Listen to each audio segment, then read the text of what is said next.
엔화가 다시 움직이기 시작했습니다. 이번에는 단순한 환율 문제가 아닙니다. 전 세계 주식과 채권, 가상자산 시장까지 흔들 수 있는 엔캐리 트레이드 청산 위험이 다시 부각되고 있습니다. 한국금융연구원은 8월 22일 엔캐리 트레이드 청산 위험을 경고했습니다.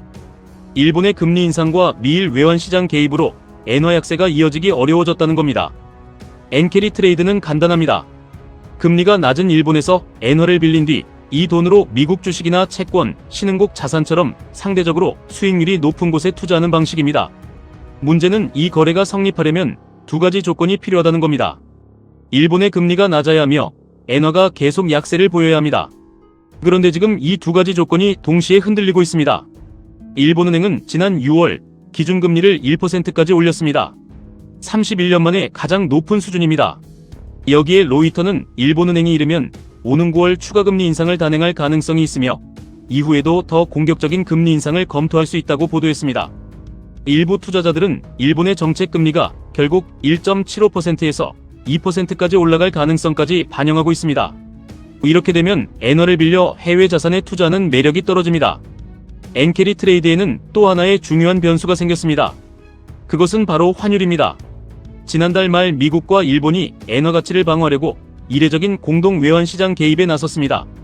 로이터에 따르면 일본 정부가 엔화를 사들이기 위해 최대 590억 달러 규모의 증권을 매각했을 가능성까지 제기됐습니다. 투자자 입장에서는 엔화가 계속 약세일 것이라는 믿음이 무너지면 갑자기 계산이 달라집니다. 예를 들어 엔화를 빌려 100억 원 규모의 해외 자산을 샀다고 해보겠습니다. 엔화 가치가 빠르게 오르면 자산에서 수익을 내더라도 환율에서 손실이 발생할 수 있습니다. 그러면 투자자는 해외 자산을 팔아 엔화를 다시 사서 빌린 돈을 갚게 됩니다. 문제는 여기서 끝나지 않습니다. 많은 투자자가 동시에 엔화를 사들이면 엔화 가치가 더 올라갑니다. 그러면 다른 투자자들도 추가 손실을 막기 위해 포지션을 정리합니다. 결국 청산이 또 다른 청산을 부르는 구조가 만들어집니다. 실제로 2024년 8월 이런 현상이 나타났습니다. 미국 고용지표 부진과 일본은행의 금리 인상이 겹치면서 엔캐리 포지션이 급격하게 청산됐습니다. 당시 코스피는 8.8%, 코스닥은 11.3% 급락했습니다. 물론 지금 당장 2024년과 같은 대규모 청산이 발생한다고 단정할 수는 없습니다. 한국금융연구원은 단기간에 미일 금리 차이가 크게 좁혀질 가능성은 제한적이라고 봤습니다.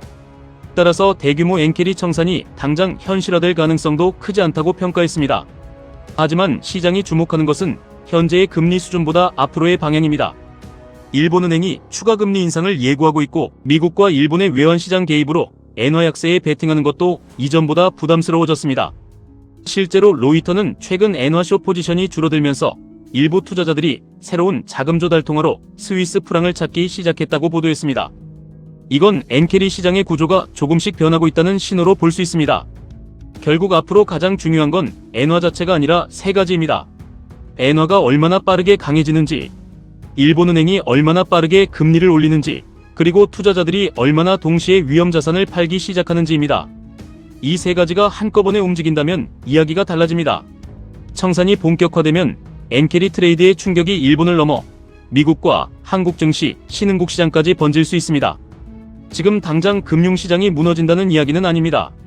하지만 한동안 잊혀졌던 엔캐리 청산이라는 변수가 다시 시장의 레이더 안으로 들어왔다는 점은 분명히 주목할 필요가 있습니다.